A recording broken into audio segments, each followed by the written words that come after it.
حکومت پر جائز تنقید کیے جانے پر پاکستان کی کچھ معروف خواتین صحافیوں کو سوشل میڈیا پر تحریک انصاف کی جانب سے مسلسل ٹرولنگ اور ہراساں کیے جانے کا معاملہ انتہائی سنگین شکل اختیار کر گیا ہے۔ اب متاثرہ خواتین نے ایک مشترکہ اعلامیے میں یہ الزام لگایا ہے کہ انہیں منظم طریقے سے حکومتی ایما پر ہراساں کیا جا رہا ہے، جس سے ان کے لیے پیشہ ورانہ فرائض انجام دینا ناقابل یقین حد تک مشکل ہو گیا ہے۔ یہ پہلی مرتبہ ہے کہ پاکستان میں خواتین صحافیوں نے حکومت وقت پر خود کو ہراساں کروانے کا سنگین الزام عائد کیا ہے۔ صحافی بے نظیر شاہ نے اپنے ایک ٹویٹ میں متاثرہ خواتین صحافیوں کا ایک مشترکہ بیان جاری کیا ہے، جس پر ایک بڑی تعداد میں خواتین صحافیوں نے دستخط کیے ہیں۔ اس بیان میں خواتین صحافیوں کو ہراساں کرنے کے بارے میں بتایا گیا ہے اور کہا گیا ہے کہ یہ ایک منظم طریقے سے ہو رہا ہے اور اس میں برسر اقتدار سیاسی جماعت پی ٹی آئی کے رہنماؤں سمیت اس جماعت سے وابستہ متحرک اکاؤنٹ شامل ہیں۔ بیان میں یہ بھی کہا گیا ہے کہ پاکستان میں خواتین صحافیوں اور تبصرہ نگاروں پر سوشل میڈیا کے ذریعے ہونے والے حملوں کی وجہ سے ہمارے لیے اپنے پیشہ ورانہ فرائض انجام دینا ناقابل یقین حد تک مشکل ہو گیا ہے۔ ان حملوں کا ہدف مختلف نقطہ نظر رکھنے والی خواتین ہیں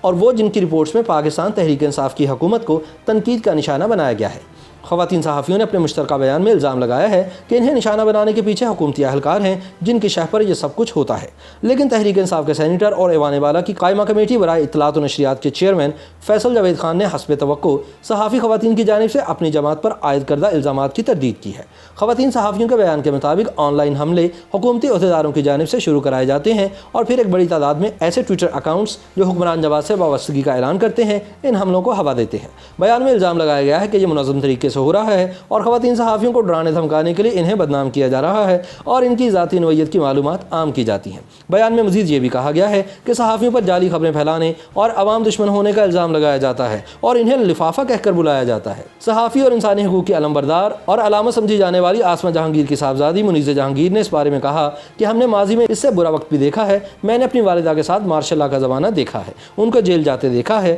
اور جس طرح کی خوفناک قسم کی تنقید ان پر ہوتی تھی شاید وہ اب نہیں ہوتی، مگر یہ جو نیا ٹرینڈ ہے اس میں خواتین صحافیوں کو گندی گالیاں دی جاتی ہیں اور ان کے جسم کے بارے میں طرح طرح کے کامنٹس دیے جاتے ہیں جو امتیازی نوعیت کے ہوتے ہیں۔ ان کا مزید کہنا ہے کہ اگر ہم کھل کر متوازن رپورٹنگ کریں اور حکومت پر تنقید کریں تو ہمیں لفافہ صحافی کہتے ہیں اور اس قسم کی ٹرولنگ ہوتی ہے۔ جب ایسے ٹرولز کی پروفائلز پر جائیں تو نظر آتا ہے کہ یا تو ان کا تحریک انصاف سے یا فوج سے تعلق ہے۔ اس کا اثر یہ ہوتا ہے کہ ہم لاشعوری طور پر حکومت پر تنقید یا کھل کر تنقید یا متوازن رپورٹنگ نہیں کر پاتے، جسے کہتے ہیں کہ بغیر خوف کے کام کرنا۔ وہ نہیں ہو پاتا اور ہماری صحافت پر برا اثر پڑتا ہے۔ صحافی بے نظیر شاہ نے کہا کہ یہ مسئلہ کوئی پہلی بار سامنے نہیں آیا اور ایک لمبے عرصے سے ایسا ہو رہا ہے۔ Social media trolling P T I کی حکومت کے آنے سے پہلے بھی ہو رہی تھی اور دوسری سیاسی جماعتوں کے حمایتی بھی ایسا ہی کرتے تھے، لیکن جب سے کرونا وائرس کی وبا سامنے آئی ہے اس میں شدت آئی ہے اور ان لوگوں کو خاص طور پر نشانہ بنایا جا رہا ہے جو اس بارے میں رپورٹنگ کر رہے ہیں۔ میں نے ذاتی طور پر اس کا سامنا کیا ہے۔ بے نظیر شاہ اس طرح کے واقعات کا ذکر کرتے ہوئے کہتی ہیں کہ انہوں نے جب سوشل میڈیا پر ایک سٹوری شیئر کی تو اس پر انہیں پی ٹی آئی کے صوبائی وزراء سمیت ایسے متعدد ٹرولز نے نشانہ بنایا جو ان کے مطابق بظاہر پی ٹی آئی کے حمایتی تھے۔ وہ بتاتی ہیں گو کہ وہ سٹوری میری نہیں تھی اور میں صرف اسے شیئر کر رہی تھی، مگر پھر بھی مجھ پر تنقید کی گئی۔ لوگوں کو کسی معاملے میں اختلاف ہو سکتا ہے یا یہ کہا جا سکتا ہے کہ کسی سٹوری میں پیش کیے گئے حقائق غلط ہیں، مگر مجھ پر ذاتی نوعیت کے اعتراضات کیے گئے اور مجھے مسلسل تقریباً ایک ہفتے تک پنجاب حکومت کے اہلکاروں اور وزراء نے نشانہ بنایا اور پی ٹی آئی کے آفیشیل اکاؤنٹ سے ایسے پیغامات کو ری ٹویٹ کیا گیا اور متعدد بے نامی اکاؤنٹ سے نشانہ بنایا گیا۔ ان کا مزید کہنا تھا کہ اس ٹرینڈ میں بہت شدت آ چکی ہے اور یہ صرف چند گھنٹے یا کچھ دیر کے لیے نہیں بلکہ کئی دنوں تک جاری رہتا ہے۔ خواتین صحافیوں کی طرف سے مشترکہ بیان میں ایک اور انتہائی سنگین مسئلے کی طرف اشارہ کرتے ہوئے کہا گیا کہ ہماری سوشل میڈیا ٹائم لائنز پر صنف پر مبنی بدسلوکی، جنسی اور جسمانی تشدد کی دھمکیاں دی جاتی ہیں۔ منیزہ جہانگیر خواتین صحافیوں کے خلاف مہم کے بارے میں کہتی ہیں کہ ایک صحافی کے پاس اپنی ساکھ کے علاوہ کچھ نہیں ہوتا۔ ایک باقاعدہ کوشش دیکھی جا رہی ہے کہ کسی صحافی پر لیبل لگا دیں